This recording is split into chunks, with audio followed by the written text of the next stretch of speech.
Now let me show you the conclusion. Look at Luke 21. This is where I'm going to end this morning. And we'll pick up here, Lord willing, if we're all still here, next week. No, don't worry. We know that the world will be around for at least 1,007 more years from today. So go plant your fall crops, okay? Luke 21, starting verse 25. Jesus gives us a thumbnail sketch of the future. He almost summarizes the whole book of Revelation in his sermons on the future. He gives 3 sermons. He gives one in Matthew 24, one in Mark 13, and one in Luke 21. And this is the shortest one, starting in verse 25. This is kind of like the whole book of Revelation in a sentence. And he says, there will be signs in the sun and the moon and in the stars, verse 25. On the earth, distress of nations, perplexity, the sea and the waves roaring, like they are right now with the new hurricane coming across the Gulf. Verse 26, look at this. Men's hearts failing them from fear and the expectation of those things which are coming on the earth. Did you know it's getting to the point where people are starting to realize, like the Ottawa Citizen Canada paper, I mean, that man, you ought to read that article. That guy needs to have a EE visit. He is scared. He says, you know what, I don't care if Israel bombs any bunker. If they try, it's going to trigger something we can't stop. It's going to trigger a series of alliances with Russia and with the Muslim world and the Iranians and what they have invested in all of these proxy groups they support that is just going to not be able to be contained.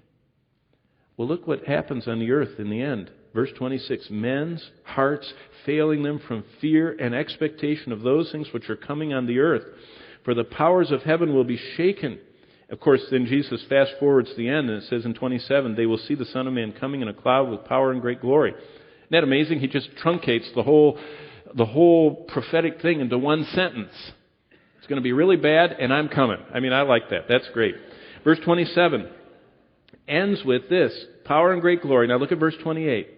Now when those things begin to happen.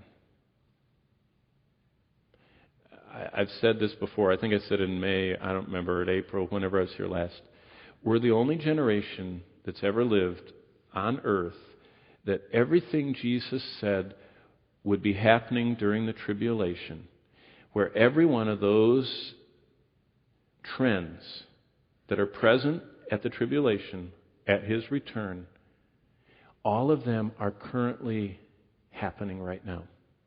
We're the first generation in the history of the world where all of them, now some of them have come and gone. There have been wars and rumors of wars and famines and pestilences and all that stuff. But Jesus said, just before I come back to the earth, there's going to be digitalized money, there's going to be weapons of mass destruction, there's going to be global panic over weather, there's going to be... And every single thing Jesus said would be on earth.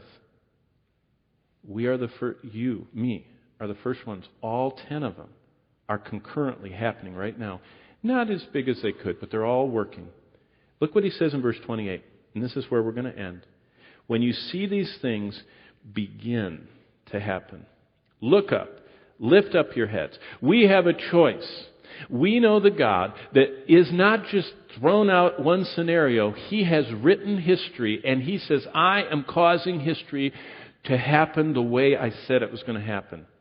And that God said, when you start seeing everything line up the way I told you 2,600 years ago it would line up, verse 28, when these things begin to happen, look up and lift up your heads. You know what? We should be on overdrive for the Lord right now. When people are wondering about the financial crisis and why there's so many hurricanes and why oil is sky high and why there's so much trouble in Iran, why we can't just get along, and why those Israelis are causing all this problem, we should just go into overdrive and say, God has already told us what's going to happen. Do you know most people don't even know that? They just think it's a bunch of, murky, fuzzy stuff. They don't know that God has specifically dictated what He is going to do in the future. And that, biblical prophecy, is the first reason you can trust this book, because no other religion in the world, no other God has ever dared to tell the future but our God, the living and true God. But what should it do for us? Well, we have a choice. Either a panic attack, that's what they're having in verse 26, men's hearts failing them from fear, or we can have living hope. We lift up our heads, verse 28. because our redemption is drawing near. The question is, are you holding His hand this morning? Have you reached out to Him in faith for salvation? That's the most important. The only people He holds hands are the ones that are saved. And secondly, are you as a believer holding His hand through life? Are you letting Him show you who you're supposed to marry, what career you're supposed to have, how you're supposed to deal with those children, how you're supposed to get that marriage back on track, what to do with the dead-end job or the hopeless mess or the bad report or whatever? God wants to hold your hand. And He wants you to trust Him. And He's revealed Himself most powerfully through His Word. And the first way He shows you it's His Word is He's the only one that tells the future. Next time you read the newspaper and see that 4-letter word, why don't you look up what else it says is going to happen? And what you'll find is everything that God said would happen is happening before our eyes today.